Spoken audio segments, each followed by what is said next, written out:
Hi everyone, this is Khushbu Sharma. I'm going to be hosting this session for all of you. At outset, my introduction is I'm a founder and director of an integrated agency called Zero Gravity Communications.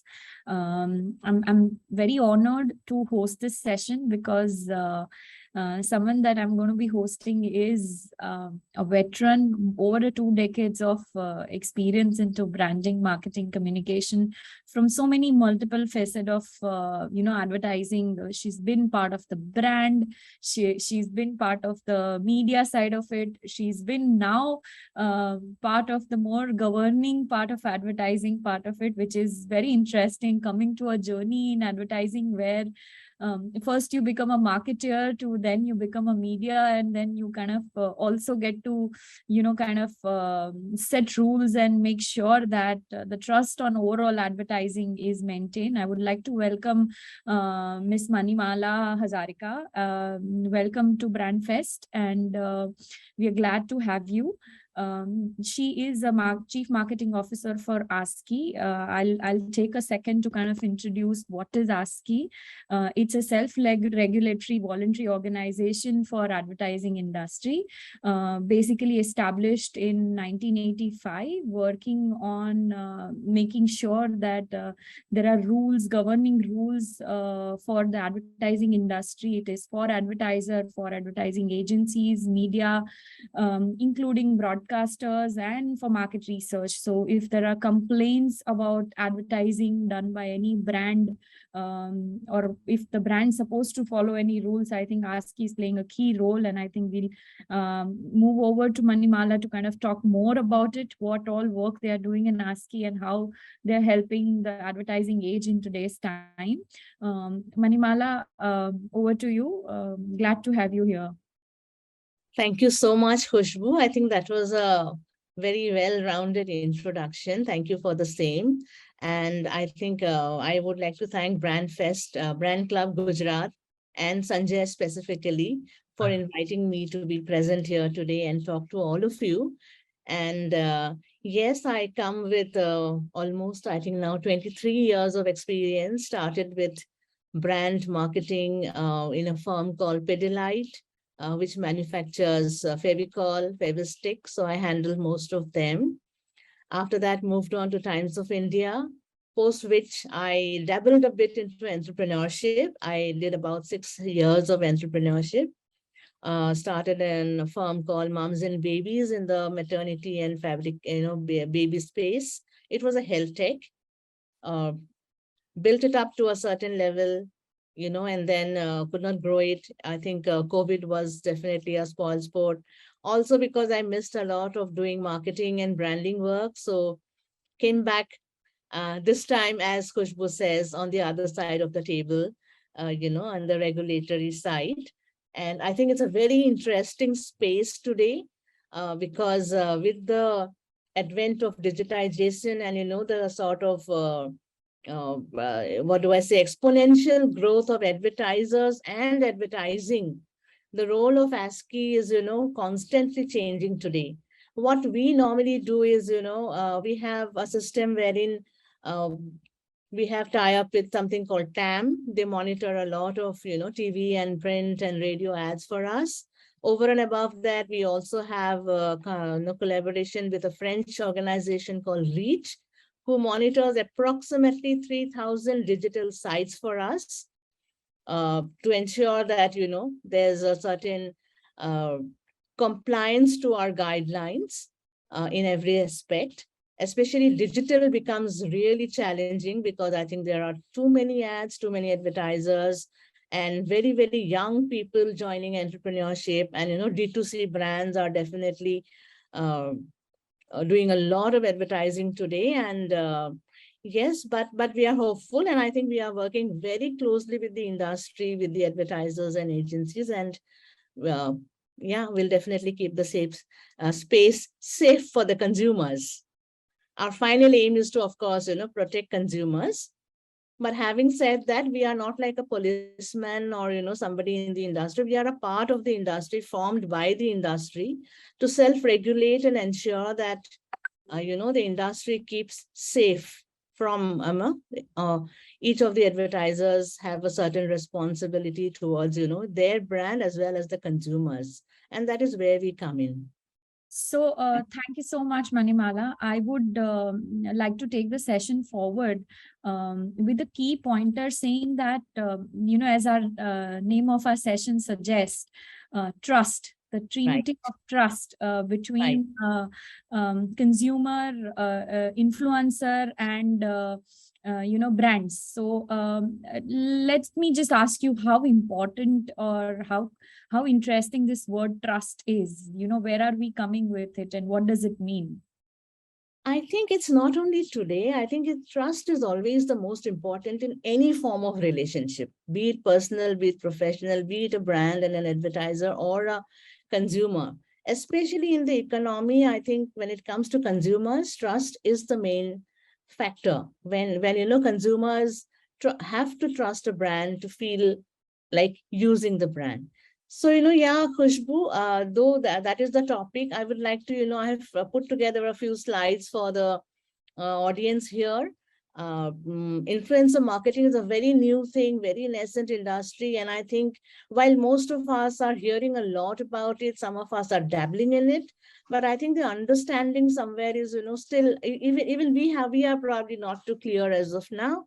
So I would like to, take the audience through a couple of slides which talks about what exactly is influencing and who are these influencers and how do they influence, and then probably talk a bit about where are we in this entire brand and influencer partnerships. So if I may just do I have the right to present here, Sanjay? Yeah, sure. Go right. All right. Yeah, it's already there. Okay, let me just check. Half the time, can you see my slides? Yes. I'll just go to the presenting mode. Yeah, we are good. It's visible? Yes, ma'am, it's visible. Great. So yeah, this is the topic, influencer marketing and the importance of the trust trinity between brands, influencers, and consumers. But before I talk the whole detail, as I said, let's take a step back and understand, who are these influencers and how do. So influencers are actually content creators or curators who have over a period of time built a reputation for their expertise and knowledge over a specific topic or subject. Influencers, to be honest, are not a very new phenomena. I think we always had influencers. We all of us probably had that neighborhood uncle, neighborhood auntie, or we had the movie stars, the social activists, the political leaders, the sports stars, all of who in a way or the other always influenced us. So, when a Bollywood star would endorse a brand like Lux or any other brand for that matter, they influence the way, the mass would look at the brand. But yeah, that was a different sort of influencing. There was no personalization in that. And also, there was a very one-way communication. They would just come, talk about a brand and go away. But nevertheless, they always influenced. But today, thanks to technology and the widespread digitization of the space, it has sort of, what we call it, the democratization of influence. So this power to influence, which at one point was, very concentrated among very few celebrities or public figures, is today dispersed among a large set of people. Like you and me, actually. All of us, if we choose to be, can be influencers. Or maybe we are influencers to our close circle of friends and families. We go to, our friends to take reference for things. So influencers are nothing different. It's just that they have today, over a period of time established their expertise. And technology is the enabler which is helping the growth of this industry. Today, what I want to say or do can be everywhere. Today, I'm sitting here and all of you are in some other places, probably from all over the country. And we are able to, talk to each other because it is technology. And how do these influencers influence? What is the key, to their success? What is the success mantra? The biggest, quality is trust. they have to establish their, credibility, their expertise over a period of time for people to trust them in what they want to say, or, what they are promoting or what they are propagating. To the extent that today, when it comes to purchasing, 60% of consumers directly correlate purchase behavior to influencer campaign. I think that's huge. So many of us follow influencers, and we are actually being impacted by what they are saying or doing on the screen. The second important is, their power of engagement. I think that is what was lacking in the earlier form of influence. There was never an engagement. Today, influencers engage very deeply with their followers, almost making them like friends. Many people follow some of the influencers regularly, their every post, their reel, their stories, because something about what they are saying or doing relates to the audience and they feel close. They sort of relate to the problems or, issues that the influencers highlight and the way they find solution. And that makes them very different from the celebrity endorsers of erstwhile. Because there was never, we normally put the celebrities on a very pedestal, high pedestal. We don't think of them as one of our own. We look up to them, but we don't think that they live a similar life like ours. Our problems are not their problems. But when it comes to influencers, it's a different story altogether. It's, you just feel that, okay, they have a similar problem like me, be it, life crisis, be it job problem, be it even having an acne on your skin, or, a pimple on your skin, or going through some health issue or going through mental health. So you relate better with them. They are almost putting themselves out there to engage with their followers, and that is how their follower base grows. And it is this trust and credibility which finally, can impact consumption pattern of their followers. And that is their superpower. And not only consumption, even perception power. They have the power to, endorse not only products and brands, but even, social causes and everything, and uh, kind of impact the perception of their followers towards those causes. So what is influencer marketing? These are all influencers, and not necessarily every influencer is creating a content to sell. Some of them are creating content just to promote their hobby, just to promote their passion. It's not always about selling. It is about, doing something they enjoy doing and putting it out there and having followers to like them. But influencer marketing is the coming together of brands and influencers to promote a product or a service, where the intent of the brand is to use the influencing power of the influencers to impact or change the consumption pattern of the audience. So that is when the marketing part is formed. Prior to that, it is just a passion. It is a content creation. There are many people who creates YouTubes, on things they like to do. Or there are many people I know who loves to cook. So they, do videos of cooking, different dishes, different cuisines, and it's not with the purpose of really selling or not with the purpose of really endorsing a brand, but it's just because it's their passion to do the same, and they like to put it out to the world and have many people learn from them, or enjoy watching them, or sharing their knowledge. Yeah, I see Rajiv raising his hand for question. Do we take questions as we go, or how do we do it, Sanjay? Let's do it in a way that put your questions in a chat. I will kind of do the Q&A at the end, if some of them might get addressed over the session. So that we don't interrupt you in between. So let her finish, audiences, let her finish the whole flow. Lot of questions will get answers, but still, please, we welcome the questions. Put it in the chat. I'll make sure all the questions are answered. Sure, yeah. So that is what is influencer marketing. It's today it's a very growing industry. as per a report by, influencer.in, the influencer marketing report, this is actually a year-old data, honestly. I think the fresh data says we are already at around 1,200 crore valuation, and it is growing at a huge rate of 25% CAGR, and is slated to reach about 2,500 crore by the year 25 or 26. So it's just 2-3 years down the line, and I think, this is a booming economy, and, it's growing really fast. With data like 49% followers on social media rely on influencer recommendation. They actually go online, follow the influencers to understand whether they should invest into something or not, use something or not, or purchase something or not. 2 million plus content producers across industries. And I think it's growing every minute that we talk. Many youngsters today are choosing this space to, as a career choice. So it's a huge creator economy that we are sitting on. And for a country like India, I think it augurs so well because, we have a very young population, and the world is, I think, the gate to the world is just opening up. And I think, we should be, as an industry, as overall, try and promote this creator economy. And it is slated to grow at a 10-11x growth in the digital advertising business. So it's a huge industry we are talking about.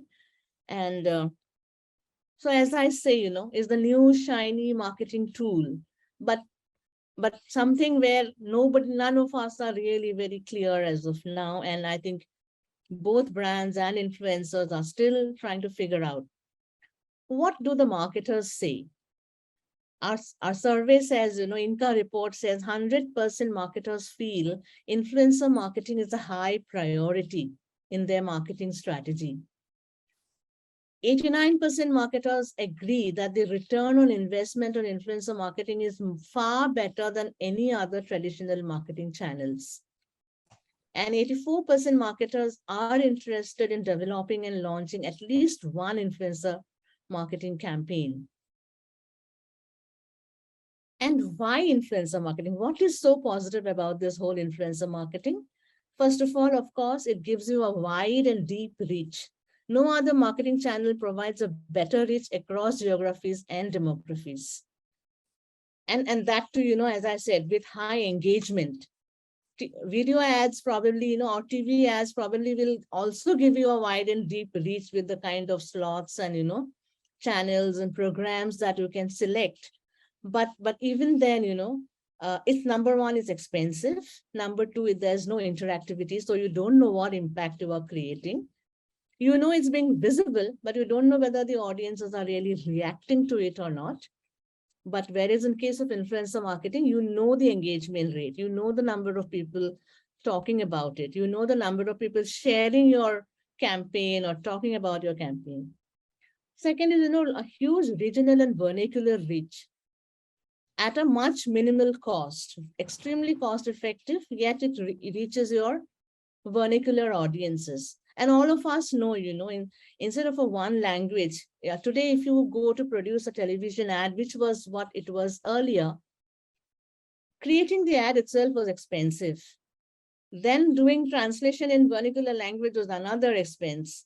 Then slotting them in, different kind of regional channels was another expense. So it was a hugely expensive proposition without, again, getting to know how it's doing. But here, you can engage with, hundreds and thousands of influencers, metro, mini metros. You can go to tier 3 cities with very, very vernacular influencers. And most of them have high engagement rate with their followers. And lastly, again, as I say, I'm a marketing person. So, return on investment is what is most important. And I think all of you are also in Gujarat. And I think this is one, ROI is one term probably all of us love. And it's one of the basics of doing good business. So this is one of the biggest advantage. And I would also say another big advantage is the faster rate at which you can churn campaigns. Earlier, when you had to make a TV ad or a radio ad or something, it was like you take months to create it. So in a year, you can barely create 3 or 4 campaigns. Whereas when it comes to influencer marketing, I think you can create them like one a week, one a month, and it can keep changing. The flavors keep changing. So keeping your brand messaging, keeping your brand look and feel, keeping your brand engagement, much faster, much more engaged. So that is where the brand influencer, the entire partnership comes in. And how is the ecosystem shaping up? So today we have, brands who are sort of realizing the importance of influencers. All of them want to do influencer marketing. And though the semantics are not too clear as of now, but everybody is trying to learn about it. And here we have influencers, they were merely creators who were creating contents for passion, for hobby.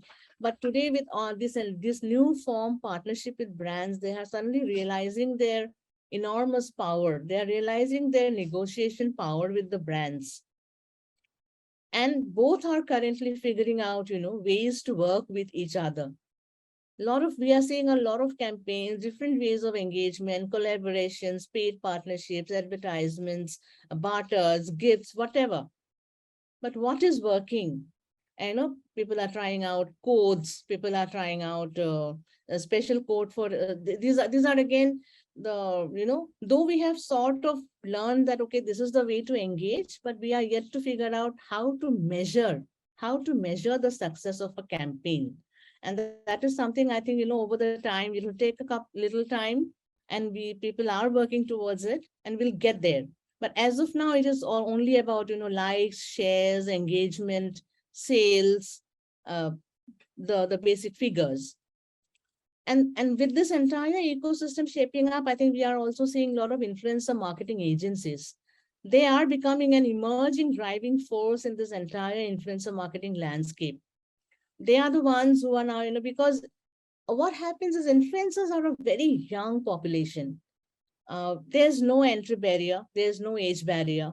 It could be a 13-year-old, a 9-year-old, a 80-year-old who can become an influencer. And not all of them are trained. Earlier, what used to happen was we had, advertisers who are the brands who knew they wanted to create a campaign. They would go to an ad agency, so the ads were done. And then there was a media buying agency, so the ads were run. And these agencies or the brand managers of the advertisers were people who were trained, who had education in that space. So they knew. But today, when you have everybody with a laptop, everybody doing, a little bit of trade is a business itself. And they are creating their own advertisements and they are rolling it out in the social media. So there's no control of, the guidelines, the rules, or, how the rules of engagement. So this is where the influencer marketing agencies probably are coming in, and this is going to be like an emerging business, because they will have to sort of streamline this whole process of brands and influencers engaging. And it was much needed. But while some brands and influencers are engaging, and some we are seeing a lot of campaigns and investments, but we are also noticing that certain fault lines are emerging. Like in every relationship, probably, fault lines just emerge after a certain point. In the case of brands, the brands are suddenly fearing a losing of control over the brand tone, image, and the final delivery of message.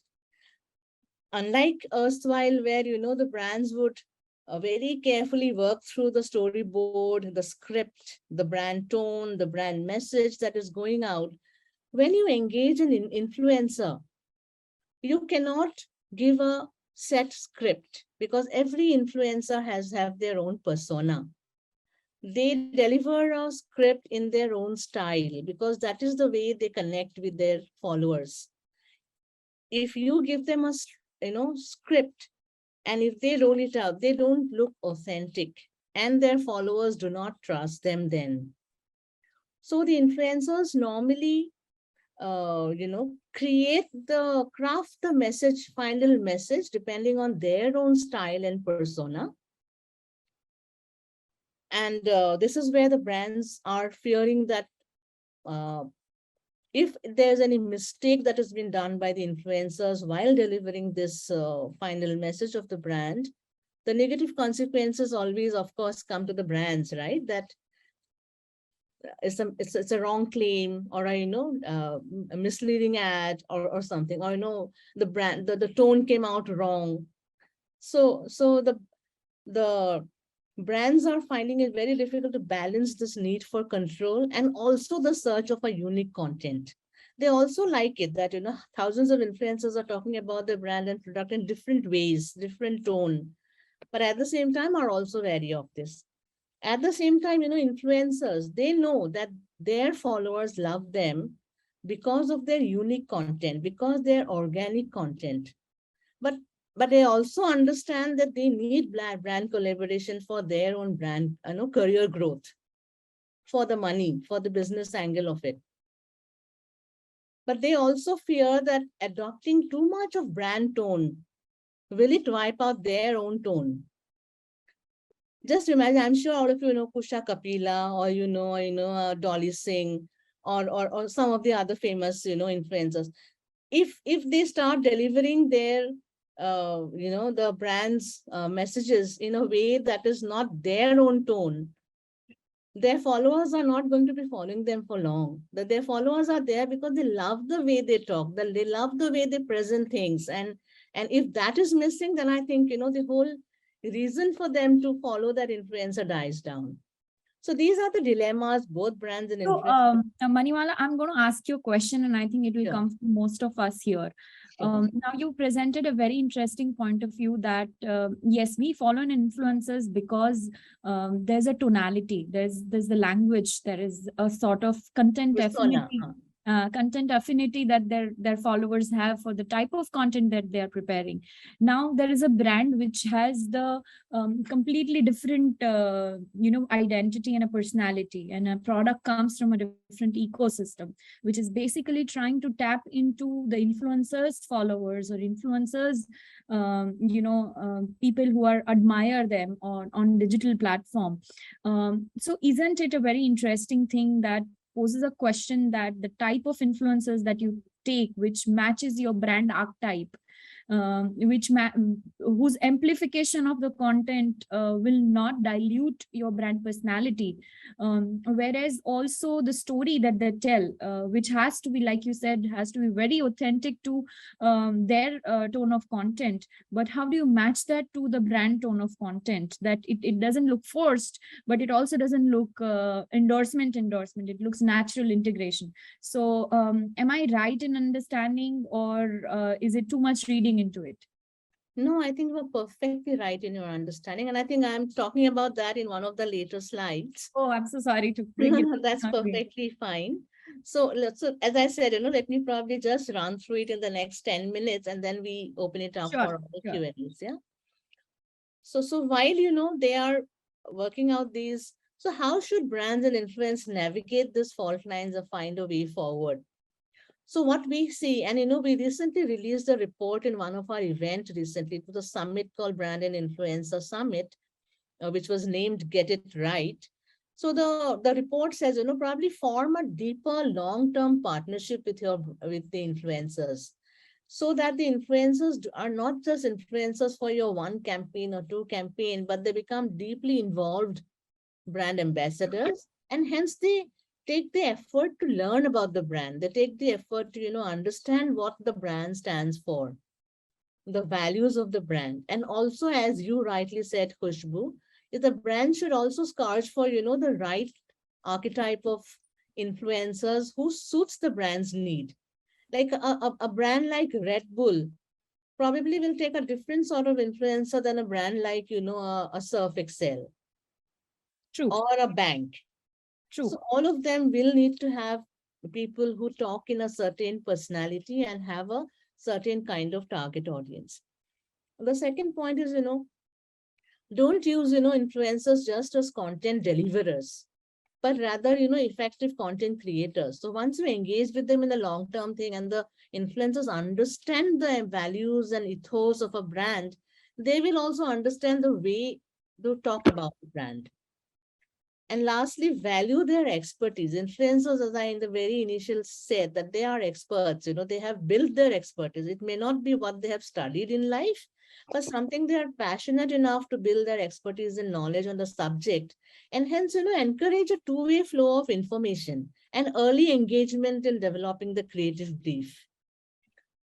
So that, both of you together can probably form the creative brief, which finally, meets the criteria of the brand as well as the influencer and makes it a win-win for both. I think if we do all of these, this will help them extract greater value from each other. However, this is where, the trust comes in forming up their work relationship. Brands and influencers should not forget that what makes their partnership meaningful is consumer trust. If the consumers do not trust in what you are saying, I mean, it doesn't augur too well for the brand. Their coming together becomes meaningless. This is the trust trilogy for sustained engagement, consumers, brands, and it's a win-win. It has to be a win-win-win for all the three parties involved. And an evolving idea of trust today that is, we are seeing that is emerging is today consumers mostly recognize and also accept, that content has an agenda. They don't mind it. They do not see commerce and trust as binaries today. And their dissonance is not with the act of being sold to. They're okay with somebody coming on screen or the influencers coming on screen and saying that, hello, listen, I'm being paid for saying this. But even while doing so, but what is the dissonance of the pretense of the content to be other than what it is? When they do not disclose, and that means they are playing with the trust of their followers. Initially, what happens is, say a beauty, influencer would use a product on her own. Nobody has told her, it's a non-paid or non-promoted, non-promotional. They use the product, they talk about the brand. So their followers trust them that it's a very genuine recommendation. But suddenly on the third day, suppose they are actually paid and they have not disclosed, which is equivalent to betrayal. So it's not that I don't want you to try a product because somebody has asked you to try, or come and tell me the good, bad, uglies of the product, but at least be open about it that you are promoting it. I'm fine with that. So consumers today, what they are actually seeking is transparency. In fact, we recently did a report called the Influencer Trust Report, which, shows these are the findings of the report. The 6 out of 10 respondents claim to spend at least 2 hours on social media. And if you look at the third one, influencer trust is at 79%. So social media influencers are trusted by 79% of the respondents. 30% have total trust and 49% trust them to some extent. And 90% of respondents have made purchases based on influencer endorsement. So they are impactful, they are effective, and 7 out of 10 people are likely to buy a product endorsed by the influencer. The other data also shows, if you look at this graph on the left, it says transparency and honesty about brand association emerge as the #1 reason for influencer trust, followed by, of course, relatable content and personal stories. So if you notice, 3 things work here. Why I trust an influencer is because they are honest, because the content is high quality, and third is because I relate to them on a personal level. These 3 are extremely important points. And below, if you look, lack of transparency, repetitive content, and over promotion is what causes audiences to stay away. So transparency has come out as the #1 key factor for people to follow influencers and unfollow influencers. And these are some of the categories where the violations were the highest. And if you look at it, both brands and influencers gain through partnership. 58% of respondents think that an influencer becomes more trustworthy if she endorses a brand. You suddenly, you feel that the influencer you are following is valuable. Brands are seeking them out. So you feel that, okay, he or she is, has a stand in the industry. Similarly, 64% of respondents think that a brand becomes more trustworthy if an influencer endorses it, because they trust their influencers, and hence when the influencers promote a brand, they think that the brand is good. So I think it's a very win-win for both of them, and uh, it'll augur well for them if they, keep this consumer trust in mind. As I said, transparency of intent has emerged as the number one reason to trust influencers, and the lack of it, the number one reason to unfollow them. Now, how do you build this trust? I think you need to have, there has to be transparency of intent. There has to be good content creation, ensuring due diligence of brand promises. That is another big thing, that you should know what you are uh, promoting. You should be, you should do your due diligence in understanding that whatever you are saying on screen, it is valid or not. Suppose I come on screen and say that this cream takes away, pimples in 2 days. But the clinical trial says it takes it away. It does take away, but probably it takes 20 days. So 20 and 2. But your gullible followers start following, accepting it and tries the product. And when it doesn't do it in even 5 days, I think there's a lack of, there's somewhere the lack of trust. Brands and influencers must both stay consumer-centric, because consumers are what is driving their business. If possible, probably engage consumers in your growth story, wherever possible, maybe, through engagement, through co-creation of content, you can engage your consumers. By being self-regulated and responsible about your content, adhere to the ASCI guidelines, disclose your intents. Especially now, with the CCPA launching the guidelines for influencers and endorsers, which they did just in January, it has become even more important to be self-regulated, because earlier it was, even if you break a law, of course, your brand gets caught, and you lose your brand reputation, you lose your money, effort, everything to create the campaign.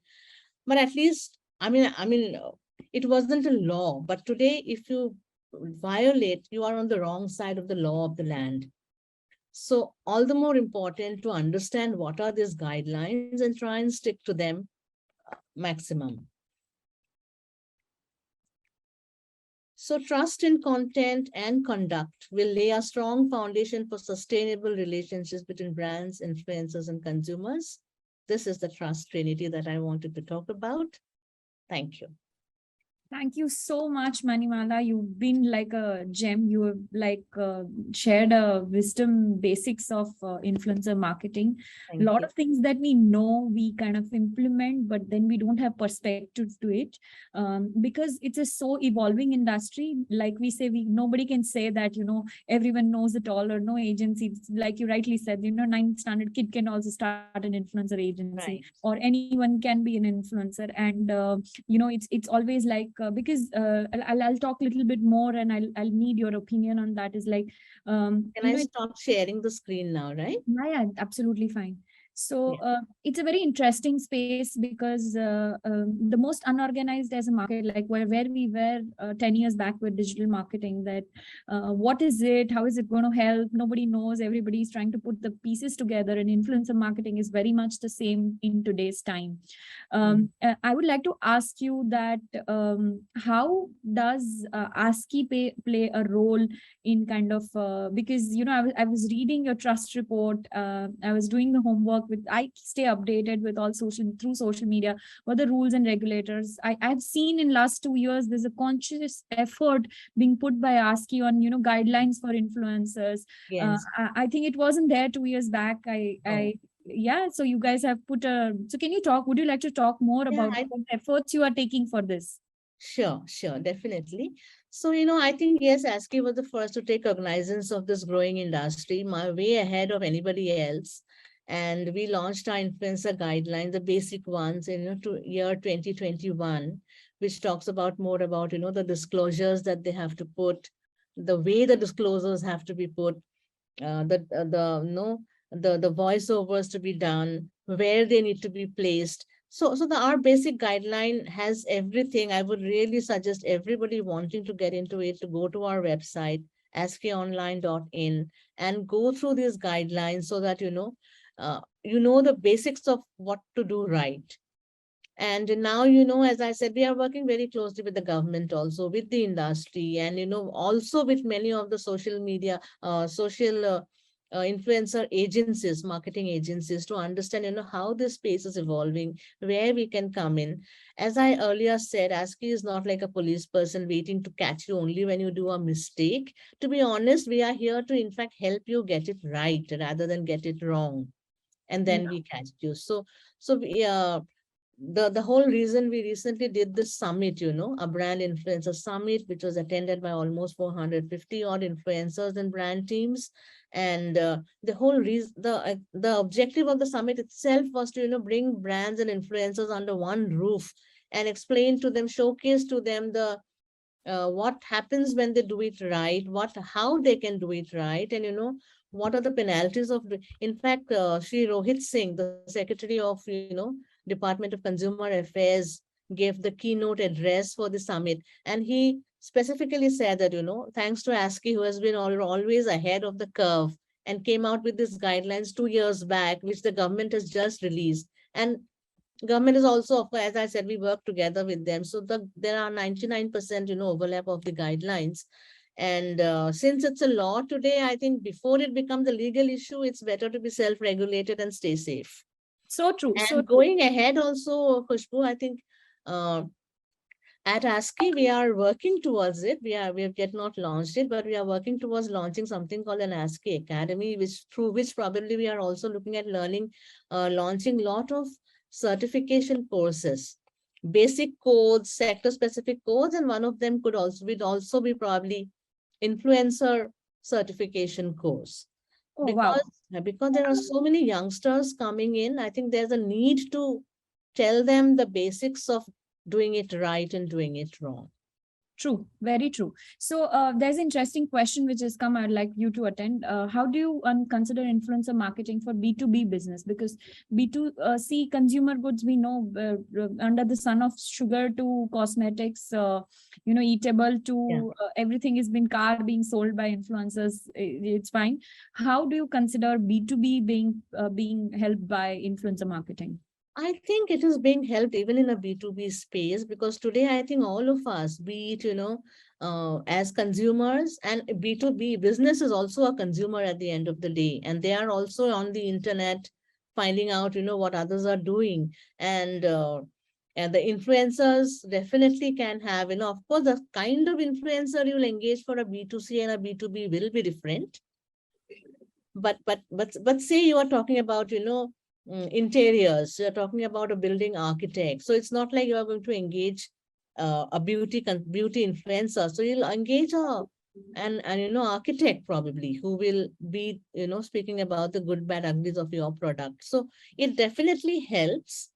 And I think B2B influencer marketing will be the next big thing to grow. Okay, great. What you said is very true. We need to find industry-specific influencing people who is influencing for your industry, and find them. Don't limit ourselves to particular social media. Like for a product review influencers, you can find more on YouTube compared to going to Facebook or Instagram or. And also, LinkedIn. LinkedIn is, I think, for business. So, instead of doing a Twitter or probably doing any coup or TikTok anyway is banned. But when it is a B2B, LinkedIn is your platform.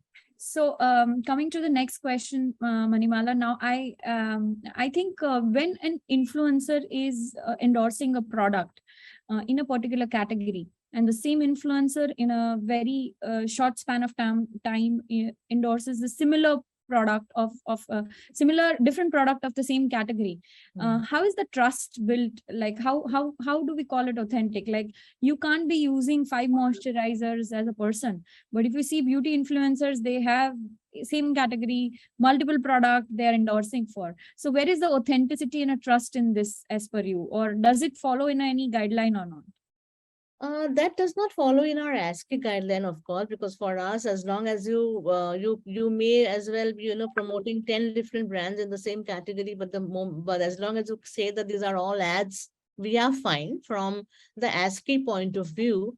But from consumer trust, definitely that is not the um, best thing to do. But having said that, because this industry, and as I said, the relationships, the partnerships are still being figured out, and that is how probably brands should look at engaging with influencers on a long-term basis.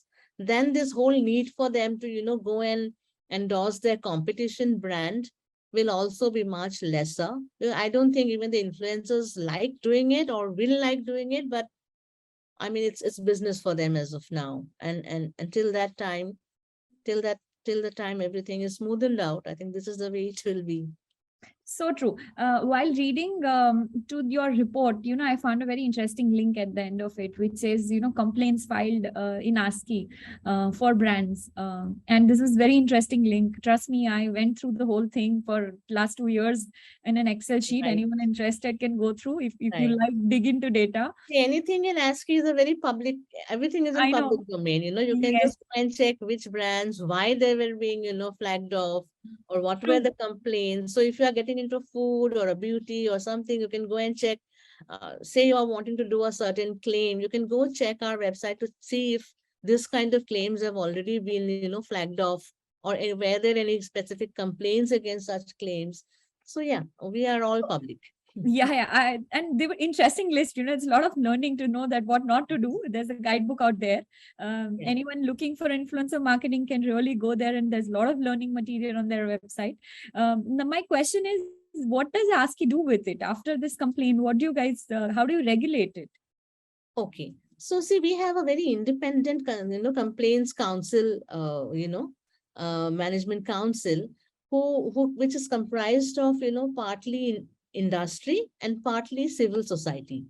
So it could be, people from the industry, the advertisers, advertising agency, media, plus again, civil society, like it could be you, it could be a dentist, it could be an architecture, who comprises of this, consumers as we look at them.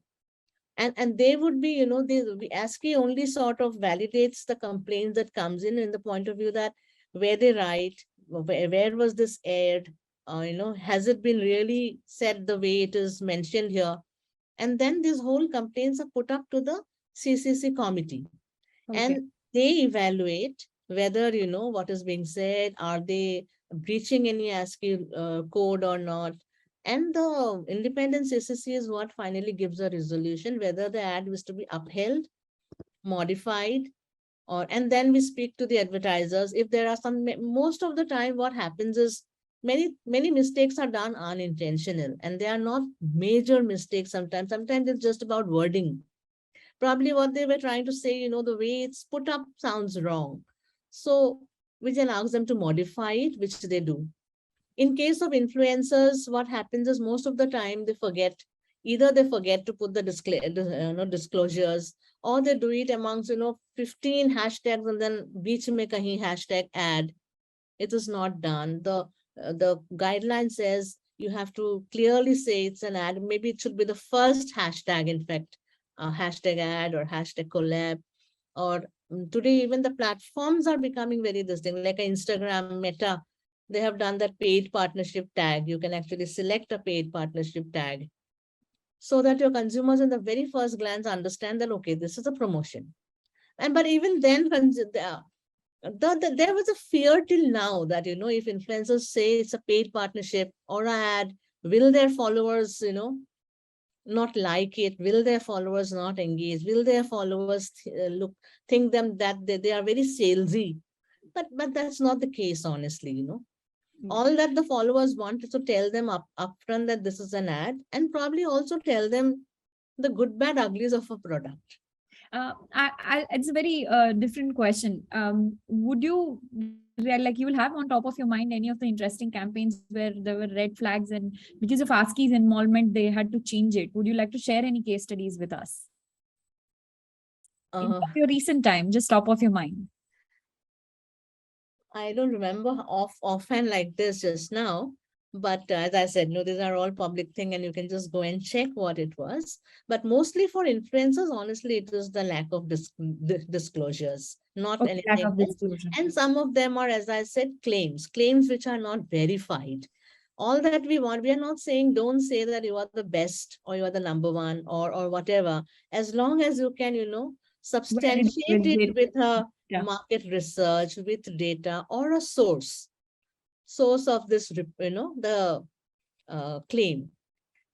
As long as you can do that, as long as you have the paper to do that, we are fine to accept it. I think which is pretty much like a print also, right? In print, if there is someone doing that even today, it's that. So it's a marketing in fundamental remains the same. The concept of marketing remains the same. It's the platform and the media has changed. And what you rightly said, the volume of it, because earlier everyone could not do it. Now every day, every hour, there is content being generated. The sheer volume of it is making our task very difficult. 100 times difficult, yes. So how big is the ASCI team? As there are no more questions, we are a small team. We are a small team of around 30 people. Oh, lovely. Headed by Manisha, who is the CEO, and we are a few of us in the leadership team, and then all of us work very closely. I think it's a close-knit workspace. So I think we've covered a very interesting set of points. My last rapid question is, which is the last product you bought because of an influencer? I think I myself am a very Insta shopper, right? Because it's visual and all of them keep coming, and some of the influencers who you follow, though I don't follow honestly too many influencers. And the other thing I would also like to say that sometimes we also should look at influencing done responsibly. I think influencing can also be done for the good of the society. One influencer I recently started following after actually she came to our event is Sushant Dilbikar, a transgender by birth, and who's doing a lot for this queer society. And I think with the 2 million followers, going to the Harvard to go and talk, I think it's amazing, what the power of social media, what it can do. It can be really used to harness a lot of positivity in the society also. True. Sanjay, would you like to have any questions from your end? On behalf of a few of the participants, in earlier days when we used to work with agencies, we used to get monthly bulletin, which is to say which are the clauses which have not been followed by advertisers in print and television. And now what has happened is, because of social media, it's very difficult to keep a track of it.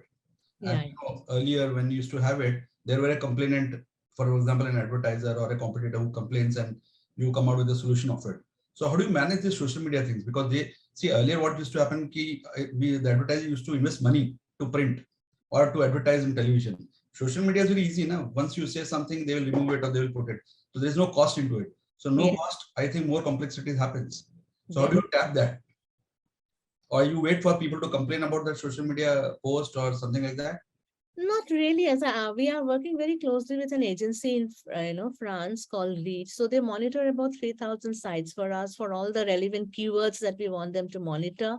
So every day they flag off a set of digital posts or ads. Of course, it's difficult, but then all of them are flagged off to us, and then we have a team who's dedicated to monitor that. Whether all of these are genuine. And you are right. I mean, it doesn't cost much money today like earlier.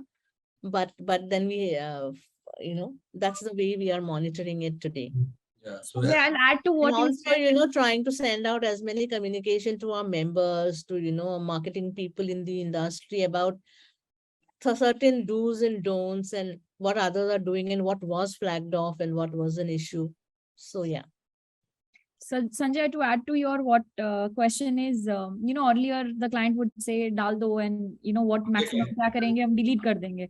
Now I think the mindset has changed in last couple of years. No, everyone knows that in internet nothing is ever removed. So there are screenshots, there are bigger damage, and a conversation, negative conversation on your brand about something is worse. Reviews and influencing bad reviews is very harmful. People in companies are putting, our Glassdoor reviews. It means that even employers want to say that, see how greater an employer I am. So review, even for Amazon, it is a big thing. Influencer reviews, like, people are scared. Galti se influencer se galat, we put a wrong foot on with them and they said something bad about the product.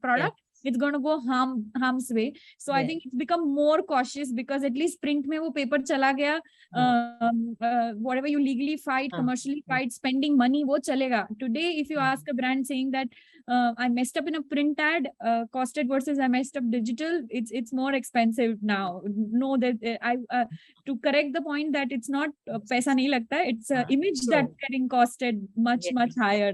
That's what I've experienced. And it's for both of them, both the brand as well as the influencer, because the influencer is also just about building their career, and one legal case against them. And see, there are millions of influencers and brands today. They may just abandon one of them because of whatever case. So, so they also need to be aware of it. And this is where they have to be very careful. Yeah. Efforts, what I could salute, ask is the efforts have not gone 10 times, but 100 times. Right? It has, yes. Any other questions? Challenging times, interesting times, actually. Yeah. Any questions from the audience, or the chat box is no questions? I've completed the chat box.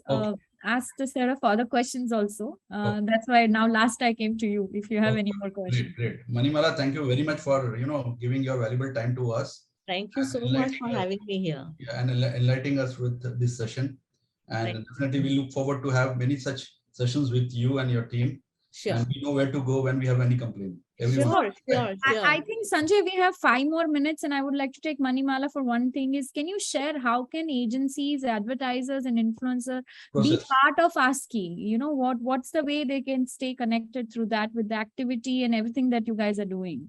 Yes, become a member. I think become a member, be one of the, players who, are relevant to be responsible to the industry. And we keep sending out, mailers, we keep sending out details about, like, we have just modified our disclaimer guidelines. So we have just sent out mailers to everyone that from 1st April, the disclaimer guideline will come into effect. So be clear about how to put disclaimers, because disclaimer guidelines is a very old one, but then our recent survey showed that, almost 80% people cannot read, cannot understand, or, it is just shown in one flash and goes away. So all of these we have modified now. We have made it very clear that, it has to stay on the screen for so much time, so much secondage, and what font and what language, so that our consumers are safe always. So for not following or adhering the guideline, do we have brands to be responsible, or the agencies to be responsible? So finally, it's the brand always. Of course, the agencies are intermediaries who should be aware of these ASCI guidelines and, should be pushing the brands to follow it. But the final onus is always on the brand, because, it is your reputation. It is your, it's your sales at the end of the day. So you have to be very careful about what you're putting it out. True. Amazing session. I personally loved it. Loved the interaction. I'm glad Sanjay had me for this and organizing the whole thing. Thank you, Sanjay. Thank you, Manimala. Thank you, Khushbu, for taking away half of my responsibility and handling it so well. So Manimala, they are my teammates in Ahmedabad who do a lot of efforts in the industry, and they help me out in everything which we do. So it's a forum for everyone. So I think you're doing a great job. It's very important to keep having such sessions to, keep the industry aware about everything. And thanks to each and every participant here for being here, listening to us. And I hope I could add some value and I could pass on some of my knowledge. And I hope, and please visit our website to know more. I know at ASCI, we probably aren't always out there, talking about our guidelines, but it's very important. And as I said, it's become a law now. Yeah. Yeah. Before we sign out, I would request every one of you to just put on your video so that we can have a click or the screenshot. Yeah, that would be nice. Yeah. Everyone, please. Virtual photo Virtual settings. photograph, yeah. So you never know, tomorrow you're in the news. Yeah. Yeah, good. So Rajan is there. Yeah, Rajan. Yeah, everyone, please. Yeah, Shalab. Hi, how are you? Yeah, good, good, good. Yeah, Good to see everyone's faces. yeah, yeah. Richa, Kalyani. Yeah, yeah, please. Quick, friends. Then Richa is there. Yeah, Sujit. Okay, Sujit, can you put on your video? Yeah, we're there. Vasundhara. Thank you for the click. Thank you, Manimala. Thank you, Khushbu, for being Thank there. you. And we are going to have 3 more wonderful sessions. I request you to join there also. Right? So Sure. from various facets of the industry, there are speakers who won't be there. Right? Sure. Thank you so much. Thank you, the participant. We see you at 3:30 sharp for the Thank third you. session of the day. Thank you. Thank you for having Thank me here. you. Thank you. Thank you.